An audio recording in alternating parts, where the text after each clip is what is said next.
नमस्कार प्यारे दोस्तों, स्वागत करता हूं एक बार पुनः आपके अपने पसंदीदा यूट्यूब चैनल हमारी परीक्षा में। उम्मीद करता हूं कि सभी की तबीयत एकदम दुरुस्त होगी। और मुगल काल का एक ऐसा टॉपिक पढ़ने आज हम आए हैं जिसे आप औरंगजेब के नाम से जानते हो, जिसे आप जिंदा पीर कहते हो, जिसे आप आलमगीर के नाम से जानते हो। प्यारे दोस्तों, अगर हम बात करें औरंगजेब के बारे में तो जैसा कि आपको सभी को अवगत होगा कि इससे पहले भी हम मुगल काल के कुछ बादशाहों के बारे में पढ़ चुके हैं। जैसे कि हम कह सकते हैं कि इससे जस्ट पहले हमने शाहजहां के बारे में पढ़ा है, शाहजहां के बारे में जाना है। लेकिन आज जो हम पढ़ने वाले हैं यहाँ पर औरंगजेब के बारे में पढ़ने वाले हैं। और औरंगजेब के बारे में अगर पढ़ने वाले हैं तो औरंगजेब सबसे ज्यादा कट्टर व्यक्ति माना जाता है। कैसा? ये कट्टर व्यक्ति था। और कट्टर व्यक्ति होने के साथ साथ ये व्यक्ति जो था, जो औरंगजेब था, ये यहाँ पर नमाज यानी 5 टाइम की नमाज पढ़ने का काम करता था। और अगर ये नमाज पढ़ने का काम करता था, 1 मिनट सॉरी इसके लिए, अगर हम प्यारे दोस्तों बात करें, ये व्यक्ति जो था यहाँ पर 5 टाइम की नमाज पढ़ने का काम करता था। और जब 5 टाइम की नमाज पढ़ने का काम करता था तो इस व्यक्ति को हम ये कह सकते हैं कि यह व्यक्ति जो था कभी भी शराब नहीं पीता था। क्या नहीं करता था? कभी भी शराब पीने का काम नहीं करता था, यानी कि शराब कभी नहीं पीता था। उसके अलावा ये व्यक्ति जो था कुरान को शासन का आधार बनाता है। यानी कि जो कुरान होगा इसके आधार पर, यानी कुरान को शासन का आधार बनाता है। कुरान को शासन का आदेश, ध्यान रखिएगा, ये सारी चीजें आपसे पूछी जाएंगी और महत्वपूर्ण भी होंगी। कुरान को शासन का आदेश, मैं सब बातें आपको क्यों बताने जा रहा हूं इस पर भी मैं आपसे बात करने वाला हूं। कुरान को शासन का आदेश बनाता था। उसके बाद प्यारे दोस्तों, जो यहाँ पर ये औरंगजेब रहने वाला है, ये औरंगजेब जो रहने वाला है, ये एक सुन्नी टाइप का मुसलमान हुआ करता था। कैसा मुसलमान था? ये सुन्नी मुसलमान हुआ करता था। और अगर ये सुन्नी मुसलमान हुआ करता था तो हम ये कह सकते हैं सर, इसका जो जन्म हुआ है वो जन्म इस औरंगजेब की अगर हम बात करें तो इसका जन्म 3 नवंबर को हुआ है। कब? 3 नवंबर। और 3 नवंबर अगर हम डेट की बात करें तो 3 नवंबर 1618, कब? 1618 को इस व्यक्ति का जन्म हुआ है। और ये शासन करने का काम जो करेगा 1658 से लेकर 1707 तक, जब तक इस व्यक्ति की मृत्यु होगी तब तक ये शासन करने का काम करेगा।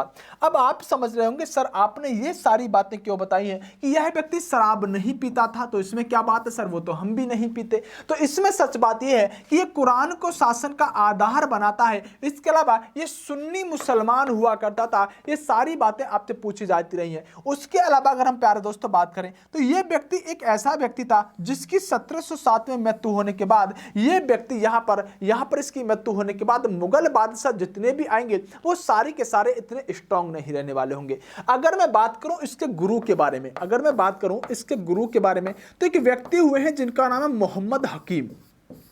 क्या नाम है? मोहम्मद हकीम इस औरंगजेब के यहां पर गुरु हुआ करते थे। और मोहम्मद हकीम के गुरु होने के साथ साथ आप जानते हैं कि इसकी खासियत की वजह से इस व्यक्ति को जिंदा पीर कहा गया है। यानी कि मुसलमानों ने इससे क्या कहा है कि एक ऐसा व्यक्ति था जिसे हम जिंदा पीर कह सकते हैं। और जिंदा पीर का मतलब यह होता है कि इसको सच्चा मुसलमान मानते हैं, क्योंकि औरंगजेब सबसे ज्यादा कट्टर व्यक्ति होने के साथ साथ जब ऐसे काम करने का काम कर रहा होता है, इसी आधार पर मुस्लिम व्यक्ति इसको यहां पर सच्चा मुसलमान कहने का काम करते हैं। लेकिन ध्यान रखेंगे प्यारे दोस्तों, ये एक ऐसा व्यक्ति था जिसका राज्य अभिषेक के बारे में बात करें। किसके बारे में? राज्य अभिषेक के बारे में बात करें तो इस व्यक्ति का राज्य अभिषेक 2 बार होगा। कब? 2 बार होगा।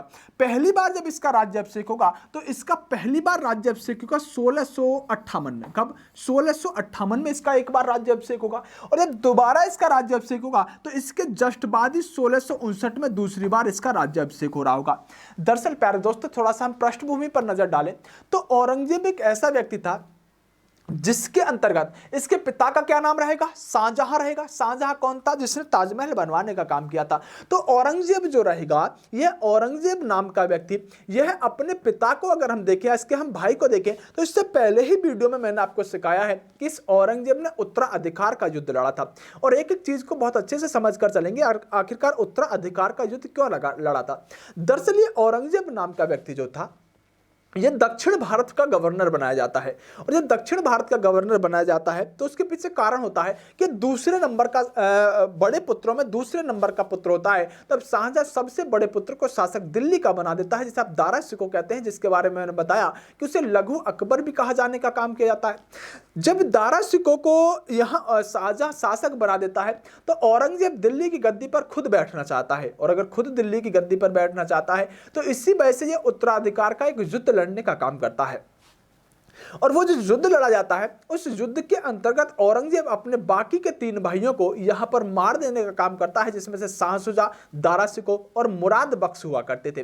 जब तीनों भाइयों को मार देता है उसके बाद दिल्ली की गद्दी पर बैठता है। तो दरअसल इसके पीछे का कारण जो है कि इसका 2 बार राज्याभिषेक क्यों हुआ है, तो एक बार तो ये जब राज्याभिषेक कराता है जब इसको अपना स्वयं ये शासक बनता है, लेकिन दूसरी बार उत्तराधिकार के युद्ध को जीतने के बाद ये फिर से अपना राज्याभिषेक कराता है। लेकिन प्यारे दोस्तों, आप अच्छी तरह से जानते हैं कि मुगल काल के अंतर्गत 2 व्यक्ति ऐसे हुए हैं जिनका राज्याभिषेक 2 बार हुआ था।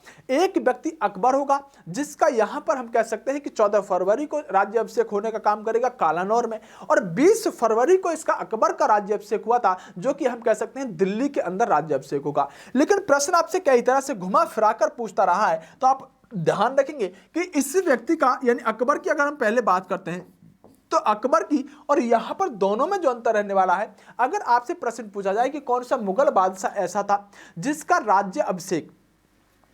राज्याभिषेक 2 बार हुआ, तो या तो आपको वह अकबर को ऑप्शन में डालेगा या फिर हो सकता है औरंगजेब को ऑप्शन में डाले। क्योंकि मैं अकबर का 2 बार राज्याभिषेक इसलिए बता रहा हूं कि सटीकता तो हम ये कह सकते हैं कि औरंगजेब का राज्याभिषेक एक बार तो होगा आगरा के अंदर 1658 में, और 1659 में जो राज्याभिषेक होगा ये दिल्ली के अंदर होने वाला होगा।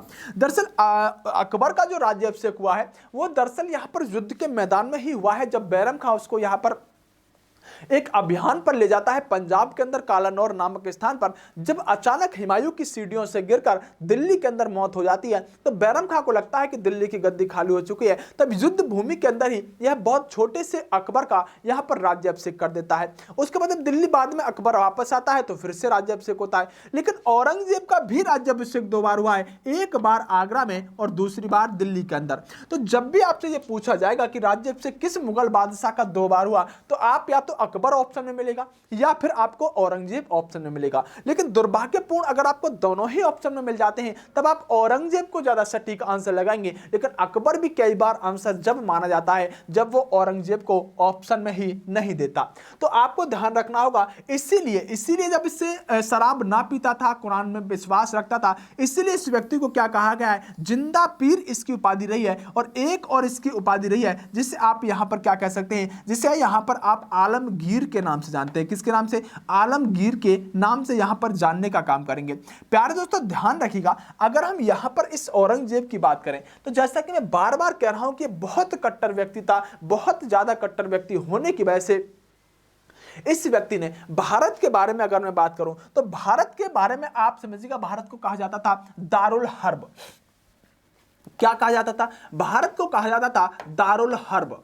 ध्यान से सुनिएगा इस बात को, भारत को दारुल हर्ब कहा जाता था। लेकिन यह व्यक्ति इस दारुल हर्ब से भारत को यहां पर दारुल इस्लाम में बदलने का काम करता है। किसमें? दारुल हर्ब से यह व्यक्ति दारुल इस्लाम में बदलने का काम करता है। आखिरकार सर ये दारुल हर्ब या दारुल इस्लाम क्या है? तो मेरी बात को समझने की कोशिश कीजिएगा कि दारुल हर्ब को हम कह सकते हैं ऐसा देश जो कि गैर मुस्लिम देश हो, ऐसा देश जो कि यहां पर कैसा हो, गैर मुस्लिम देश हो, उसे हम क्या कहते हैं? उसे हम यहां पर दारुल हर्ब के नाम से जानते हैं। तो फिर दारुल इस्लाम क्या होगा? ऐसा देश जिस पर इस्लाम धर्म का शासन हो। तो यह प्रश्न ऐसे ही आपसे पूछा जाता है कि कौन सा मुगल बादशाह ऐसा था जिसने भारत को दारुल हर्ब से दारुल इस्लाम में बदलने की कोशिश की? तो आप जानते हैं दारुल हर्ब का मतलब आपको पता होगा, तो आप कहेंगे दारुल हर्ब का मतलब होता है गैर मुस्लिम कंट्री, गैर मुस्लिम देश। गैर मुस्लिम देश को यह दारुल इस्लाम यानी इस्लाम धर्म का शासन वाला देश करने की कोशिश करता है। इस बात को आप अच्छी तरह से समझने की कोशिश कर रहे होंगे। प्यारे दोस्तों इसके भी अलावा आप ध्यान रखेंगे किस औरंगजेब ने क्या किया था? इस औरंगजेब ने मैं बात करूं 1665 की बात होती है, 1665 की बात है, जब इस औरंगजेब ने क्या किया, मंदिरों को तोड़वाना शुरू कर दिया। किसको? मंदिरों को तोड़वाना शुरू कर दिया। तो यह प्रश्न भी आपके लिए खास होता है। यह व्यक्ति कट्टर था, मैं बार बार कह रहा हूं, इसने मंदिरों को तोड़वा कर, यहां पर मूर्तियों को तोड़वा कर या मंदिरों को तोड़वा कर यहां पर ध्वस्त करवाने का काम भी किया था। ऐसा शासक औरंगजेब रहने वाला है, जिसके बारे में आज हम यहां पर पढ़ने वाले हैं। तो प्यारे दोस्तों, तैयार हो जाइएगा। उम्मीद करता हूं ये सब आप नोट्स में भी अपने में यहां पर बहुत अच्छे से सटीकता से आपको लिखा हुआ मिलेगा। और आगे अब हम पढ़ना शुरू करते हैं यहां पर एक ऐसे व्यक्ति के बारे में। और देखिए, इसको यहां पर इसलिए जिंदा पीर भी कहा जाता था। एक बात और बता देता हूं, क्योंकि एक ऐसा व्यक्ति था जिसने एक शादी की थी, जिसने सिर्फ एक शादी की थी। यही लिख देता हूं इसके चेहरे पर ही, जिसने एक शादी की थी। और इसकी शादी जो हुई थी वह रबिया उद दौरानी, या फिर हम कह सकते हैं इसको यहां पर रबिया उद दौरानी नामक एक महिला से हुई थी। और इसी के बारे में मैं आपसे आगे भी बात करने वाला हूं। जो रबिया उद दौरानी थी, उसी के नाम पर औरंगाबाद के अंदर बीबी का मकबरा बना है, जो इसकी पत्नी रहने वाली थी। तो इसलिए और भी ज्यादा इसे सच्चा मुसलमान या जिंदा पीर या आलमगीर के नाम से जाना जाता है, क्योंकि इसने और राजाओं की तरह बहुत सारी बेगम, बहुत सारी यहां पर यानी कि रानियां नहीं रखी थी। इसको आप कह सकते हैं दिलरास बानो बेगम, यानी इसकी पत्नी का जो नाम था, इसकी पत्नी के दरअसल दो नाम हुए हैं। और उसमें से आप अगर इसे रबिया उद दौरानी, मैं रबिया उद दौरानी क्यों कह रहा हूं, मैं यहीं पर आपको क्लियर करके चलता हूं। चलिए, क्या कहा जाता है? रबिया उद दौरानी इससे कहा जाता है। मैं यही क्लियर करता हूं आखिरकार मामला क्या है। रबिया उद दौरानी जो है, ये रबिया उद दौरानी या दिलरास बानो बेगम, दिलरास बानो बेगम, ये इसकी पत्नी का नाम हुआ करता था। और इसने सिर्फ एक शादी करने का काम किया था। इस दिलरास बानो बेगम या रबिया उद दौरानी के नाम पर ही इसने यहां पर औरंगाबाद के अंदर, औरंगाबाद कहां पर है? महाराष्ट्र के अंदर। कहां पर मेरे दोस्तों? औरंगाबाद के अंदर, औरंगाबाद के अंदर, महाराष्ट्र औरंगाबाद के अंदर इसने एक यहां पर बीबी का मकबरा बनाया। क्या बनाया? इसी की याद में, जैसे कि आपने ताजमहल देखा है ना, ऐसे ही इसने एक बीबी का मकबरा बनवाया। दरअसल हम बात करें कि बीबी का मकबरा जो है, हालांकि इसने बनवाना शुरू किया था पूरा तो इसके बेटे आजम शाह ने कराने का काम किया था। तब ध्यान रखेंगे कि बीबी का मकबरा किसने बनवाया। और अगर आपसे यहां पर ऑप्शन के अंदर औरंगजेब मिलता है तो औरंगजेब लगाएंगे, लेकिन आजम शाह इसका बेटा था जिसने इसको पूरा कराने का काम किया था। कई बार दोनों को ऑप्शन में डालता है तो इसका बेटे का आंसर सही माना जाता है। अगर हम बात करें ये बीबी का मकबरा जो है, ये बीबी का मकबरा कहां पर है, तो आप कहेंगे सर औरंगाबाद के अंदर बीबी का मकबरा रहने वाला है। और बीबी का मकबरा किसने बनवाया, तो आप कहेंगे सर औरंगजेब ने इसके बीबी के मकबरे को पूरा करवाया यानी बनवाया। वैसे इसके बेटे आजम शाह ने इसको पूरा करवाने का काम किया। औरंगजेब ने जो बीबी का मकबरा बनवाया है, इसको रबिया उद दौरानी का मकबरा भी कहते हैं। तो जब दूसरी तरह से प्रश्न पूछ लिया जाता है कि रबिया उद दौरानी का मकबरा किसने बनवाया, तो अब बच्चा खेल जाता है कि रबिया उद दौरानी क्या है। दरअसल बीबी के मकबरे को ही रबिया उद दौरानी का मकबरा कहते हैं। महत्वपूर्ण बात प्यारे दोस्तों यह है कि इस व्यक्ति ने जो बीबी का मकबरा बनवाया है, इसको यहां पर ताजमहल की नकल माना जाता है। किसकी? इसको ताजमहल की नकल माना जाता है। या इसे ऐसे लिख कर देगा कि किसको यहां पर ताजमहल की फूहड़ नकल कहा जाता है।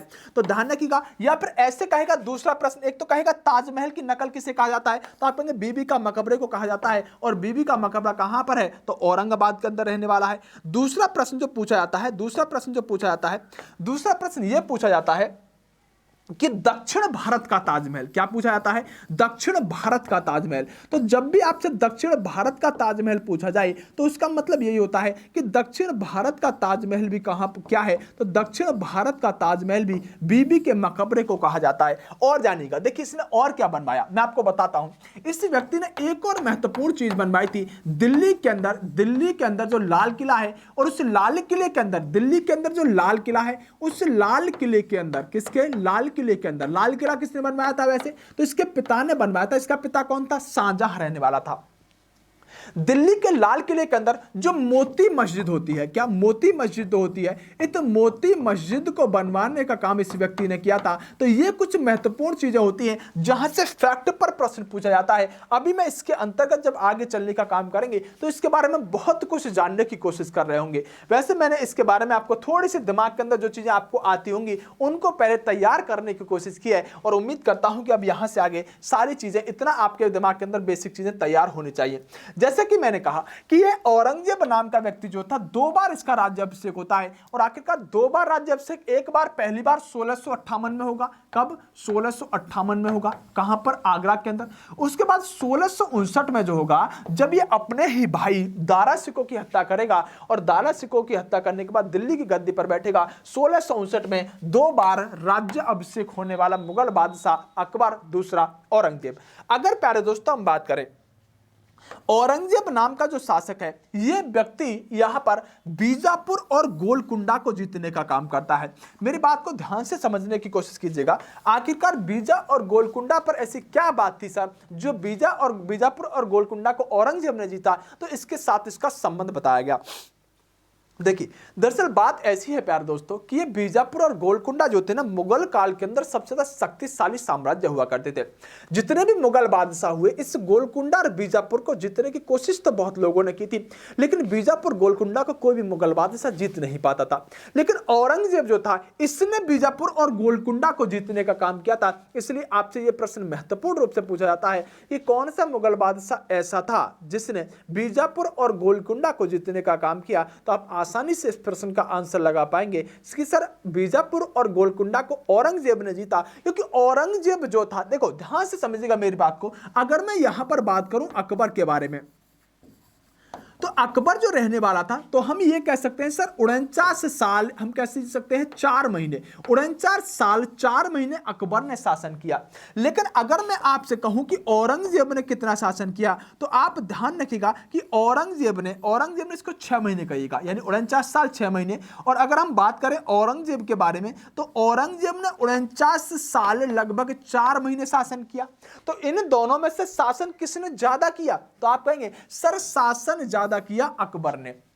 लेकिन आपसे अगर यह पूछा जाए कि किस व्यक्ति का साम्राज्य बड़ा हुआ करता था मुगल काल के अंदर, तो ज्यादा बड़ा साम्राज्य हुआ करता था औरंगजेब का। मतलब ज्यादा शासन करने वाला व्यक्ति कौन है मुगल काल में? अकबर। और ज्यादा लंबे क्षेत्र पर शासन करने वाला व्यक्ति कौन है? तब हम कहेंगे औरंगजेब। क्योंकि ये गोलकुंडा और बीजापुर जो थे, ये अकबर यहां पर औरंगजेब ने जीते थे। और औरंगजेब ने इसके भी अलावा बहुत से ऐसे क्षेत्र दक्षिण भारत के जीते थे जो कि मुगल काल के अंदर और किसी व्यक्ति ने नहीं जीते थे। तब सबसे लंबा शासनकाल अगर हम देखें तो औरंगजेब का होता है। और सबसे ज्यादा क्षेत्र पर, यानी सबसे ज्यादा क्षेत्र पर फैला हुआ शासन किसका होता है? औरंगजेब का होता है। और अगर हम टाइम की, समय सारणी की बात करें, तो सबसे ज्यादा लंबे समय तक शासन करने वाला व्यक्ति अकबर होता है। इस बात को मैं आपको इस तरह से अच्छे से समझा सकता हूं कि अगर आप भारत के अंदर देखें, तो मुगल काल के अंदर सबसे बड़ा साम्राज्य किसका रहा? तो देखो,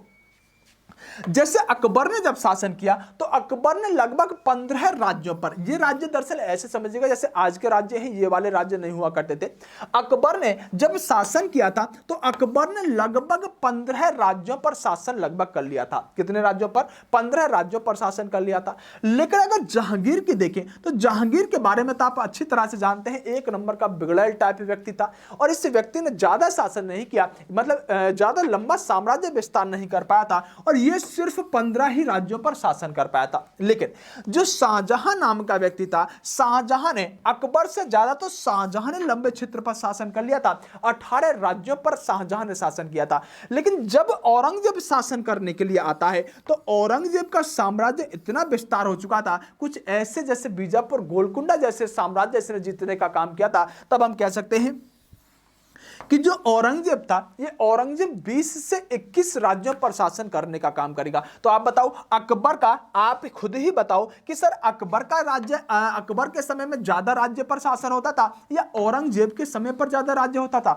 तो आप कहेंगे सर भले ही अकबर का हम समय के अनुसार कह सकते हैं कि समय सारणी के अनुसार, समय अनुसार तो लंबा शासन अकबर का जरूर था सर, लेकिन कुछ महीनों में ही बढ़ा था औरंगजेब से। लेकिन अगर राज्य में, क्षेत्र में बात करें, तो फिर तो औरंगजेब का ही ज्यादा लंबा कार्यकाल क्षेत्र रहने वाला है। यह बात आपको बहुत अच्छे से समझ में आ गई होगी, उम्मीद करता हूं। प्यारे दोस्तों, अगर हम आगे बात करें, तो अकबर ने, देखो मैंने लिखा भी है, अकबर ने अधिक वर्षों तक शासन किया। ये बच्चों वाली चीज अब एकदम से दिमाग के अंदर आपके सेट हो गई होगी। आगे बात करते हैं प्यारे दोस्तों। जैसा कि मैंने कहा 1665 में देखिए इसने मंदिरों को तोड़वाने का काम किया। और 1669 के अंदर औरंगजेब ने हिंदू मंदिरों में रखी मूर्तियों को भी तोड़वाने का काम किया था। 1665 कह सकते हैं आप या 1669 कह सकते हैं, दरअसल दोनों ही डेट ठीक है। यह व्यक्ति क्या करता है कि हिंदुओं से बहुत ज्यादा कट्टर व्यवहार रखने वाला व्यक्ति होता है, क्योंकि कई बार इस व्यक्ति ने जब कर लगाने का काम किया, जब टैक्स लगाने का काम किया, तो इसने कहा कि देखो मैं जो हिंदू लोग होंगे मैं उन हिंदुओं से कुछ कर लूंगा।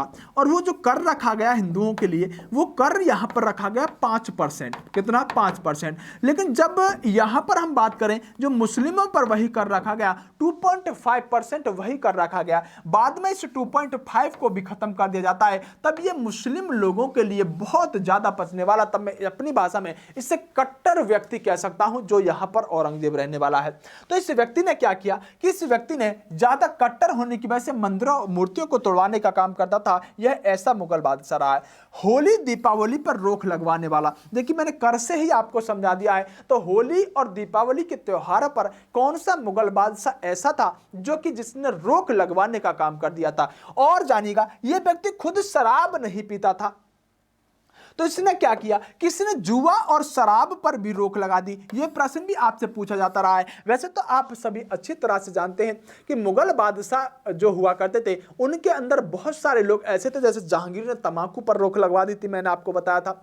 उसके अलावा इस व्यक्ति ने क्या किया कि होली और दीपावली पर रोक लगवा दी, क्योंकि कट्टर टाइप का व्यक्ति था, और इसने जुआ और शराब पर भी रोक लगवाने का काम किया था। अगर प्यारे दोस्तों औरंगजेब के बारे में आगे बात करें, देखिए यह व्यक्ति एक ऐसा व्यक्ति था जिसने कि आप सभी अच्छी तरह से जानते हैं कि मोहम्मद बिन कासिम के द्वारा एक टैक्स लगाया गया जिसे आप जजिया कर कहते हो। इस जजिया कर को अकबर ने समाप्त किया था, यह बात भी आपको अच्छी तरह से पता होगी। तीर्थ कर, गुलाम कर या फिर हम कहें सती प्रथा को रोकने का प्रयास अकबर ने किया, और जजिया कर भी समाप्त करने का काम अकबर ने किया था। लेकिन औरंगजेब ने क्या किया, क्योंकि आप अच्छी तरह से जानते हैं कि जजिया कर लिया किससे जाता था, तो हम कहेंगे सर जजिया कर को जो ले जाने का काम किया जाता था वो गैर मुस्लिम लोगों से लिया जाता था। किससे?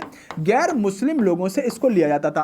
तो अब ये कट्टर टाइप का व्यक्ति है, तो आप बताओ इसने जजिया कर शुरू किया होगा या नहीं किया होगा? बिल्कुल, इसने जजिया कर को पुनः लगाया। वैसे तो हम बात करें ब्राह्मणों पर जजिया कर लगाने वाला कर, तो आप अच्छी तरह से जानते हैं जजिया कर को ब्राह्मणों पर किसने लगाया। तो आपको मैंने बता रखा होगा कि एक व्यक्ति हुआ करता था जिसका फिरोज शाह तुगलक कहोगे। क्या? फिरोज शाह तुगलक। इस फिरोज शाह तुगलक नाम के व्यक्ति ने ब्राह्मणों पर जजिया कर लगाया था। और आप इस बात को अच्छी तरह से परिपक्व हो, अच्छी तरह से इसके बारे में जानते हो। लेकिन मुगल काल के अंदर हटाने वाला जजिया कर को कौन होगा? अकबर होगा। और पुनः लगाने वाला कौन होगा? तो औरंगजेब रहने वाला होगा। उम्मीद करता हूं बहुत अच्छे तरह से जजिया कर का यह प्रश्न आप अटेम्प्ट करेंगे। देखिए यह व्यक्ति क्या करता है कि औरंगजेब एक कुशल वीणा वादक था। वीणा वादक का मतलब होता है कि जो वीणा बजाने में निपुण होता है उसे अच्छा वीणा वादक कह सकते हैं। तो औरंगजेब वीणा बहुत अच्छा बजाता था, लेकिन फिर भी इसने क्या किया कि इसने सार्वजनिक नृत्य एवं संगीत पर रोक लगा दी। आप अच्छी तरह से जानते हैं कि मुगल काल के अंदर संगीत प्रेमी ज्यादातर शासक हुआ करते थे। जैसे कि आप जानते हैं अकबर नक्कारा नामक यहां पर एक वाद्य यंत्र बजाने का काम करता था। लेकिन जो औरंगजेब है ये अच्छा वीणा वादक था, वीणा बहुत अच्छा बजाता था। लेकिन जब इसने देखा कि अन्य लोगों को क्या करना है, तो उसने कहा ना तो कोई सार्वजनिक नृत्य करेगा और ना ही यहां पर क्या करेगा, ना ही यहां पर कोई व्यक्ति क्या करेगा, ना ही कोई यहां पर अन्य हम कह सकते हैं संगीत करने का काम करेगा। और इसने रोक लगा दी। मैं कभी कभी सोचता हूं अगर ये व्यक्ति आज के समय में रहा होता औरंगजेब, तो कितने ही नचनियों के यहां पर जिंदगी के करैक्टर खराब हो गए होते। यानी इतने लोग जो नृत्य करते हैं उनका तो करैक्टर ही खराब कर देता, मतलब पूरा फ्यूचर ही खराब कर देता औरंगजेब। चलिए खैर छोड़िए इस बात को, आगे बात करते हैं कि औरंगजेब जो था ये क्लास ऐप पर चल रही है, इसलिए आप चिंता ना करें, क्योंकि कई बार ऐसा भी हो जाता है ऐप वाले अपने बच्चे होते हैं और बड़े बड़े सांसद जब ऐसी बातों का प्रयोग कर देते हैं तो हम तो एक सामान्य टीचर हैं। देखिए औरंगजेब ने क्या किया, एक होता है राहतदारी, क्या होता है राहतदारी, एक होता है पानदारी। इन दोनों चुंगियों को समाप्त करने का काम किया था। ये राहतदारी और पानदारी क्या है, तो देखो जो राहतदारी है वो आंतरिक जो परागमन होता था उस पर लिया जाने वाला एक कर यानी शुल्क हुआ करता था। और जो पानदारी हुआ करता था यह व्यापारी चुंगियों पर लगने वाला एक कर हुआ करता था। तो ये व्यापारिक चुंगियों को समाप्त करने का काम किया था, जो कि यहां पर औरंगजेब के द्वारा राहतदारी और पानदारी को समाप्त करने का काम किया जाता था। देखिए एक प्रश्न आपसे कई बार पूछा जाता रहा, जो प्रश्न यहां पर ये रहा, आप एक बात ध्यान रखिएगा, दो चीजों को एक साथ याद करेंगे यहां से कि सबसे अधिक हिंदू दरबारी किसके समय में थे। जब इस बात को मैं पूछता हूं तो अधिकतर बच्चा जो यहां पर आंसर लगाने की कोशिश करता है तो वो कहता है कि सर अगर सबसे अधिक मैं हिंदू सेनापतियों की बात करूं या हिंदू व्यक्तियों की बात करूं या दरबार में सबसे अधिक किसके हिंदू रहते थे, तो सबसे अधिक हिंदू अकबर के समय में रहते थे, जो कि यहां पर गलत हो जाता है। ध्यान रखेंगे, सबसे अधिक हिंदू अगर किसी के दरबार में रहते थे, चाहे सैनिक की बात करें चाहे हम यहां पर दरबार के अंदर रहने की बात करें, तो औरंगजेब के दरबार में सबसे अधिक हिंदू रहने का काम करते थे, जबकि अधिकतर बच्चे इसके अंदर अकबर आंसर लगाने की कोशिश करते हैं। ध्यान रखिएगा, बिल्कुल गलत होता है। सबसे अधिक दरबार के अंदर रहने वाले व्यक्ति जिनमें से सबसे ज्यादा हिंदू हुआ करते थे औरंगजेब के समय में, सबसे ज्यादा हम कह सकते हैं हिंदू सैनिक, क्या हिंदू सैनिक भी किसके दरबार में रहते थे, तो औरंगजेब के दरबार में ही सबसे अधिक हिंदू रहते थे। अच्छा एक बात और मुझे बताइएगा कि जैसे मैं आपसे कहूं मनसबदारी, क्या मनसबदारी, ये मनसबदारी जो था, इस मनसबदारी को शुरू किसने किया, तो आप कहेंगे सर इस मनसबदारी को शुरू करने वाला जो शासक था वो अकबर था, और अकबर ने भी जैसे मैंने बताया कि इसने भी चंगेज खां आदि से लिया था।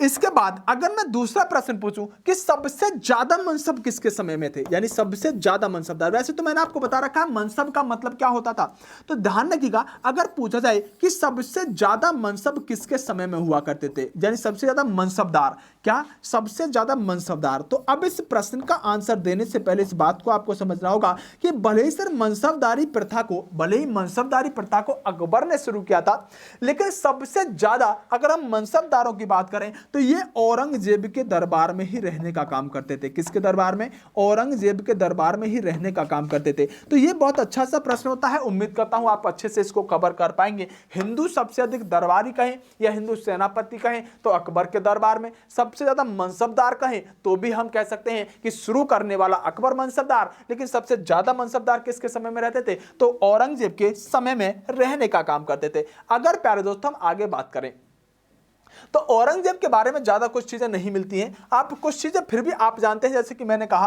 कि यह व्यक्ति जो था एक ऐसा व्यक्ति था जिसने रबिया उद दौरानी का मकबरा बनवाया। यह प्रश्न आपसे बहुत पूछा जाता है। और देखिए वैसे तो हम बात करें कि 1707 के अंदर, कब 1707 के अंदर इस व्यक्ति की यहां पर क्या हो जाती है, मृत्यु हो जाती है, लेकिन इस डेट के बारे में बहुत सारे लोगों का डाउट रहता है। फिर भी आप इस बात को समझने की कोशिश कीजिएगा कि हमने जो मुगल काल पढ़ा है, इस मुगल काल के अंदर ये 1707 जो होता है ये और मुगलों के अंदर क्या होता है कि एक पतन का, यहां से आगे देखिए, यहां से आगे मुगल तो शासन करेंगे लेकिन वो ना के बराबर शासक होंगे, वो सिर्फ नाम मात्र के शासक होंगे। वैसे तो हम जब मुगलों को पढ़ने का काम करते हैं तो मुगलों को हम जब 1857 की क्रांति पढ़ेंगे तो यहां पर हम बहादुर शाह जफर जो होंगे वह अंतिम मुगल शासक होंगे। तो क्या हम 1857 तक पढ़े, यहां से 1707 से नहीं, इसके बीच के जो शासक है 1757 से लेकर 1707 से लेकर 1857 तक के जो शासक हैं वो नाम मात्र के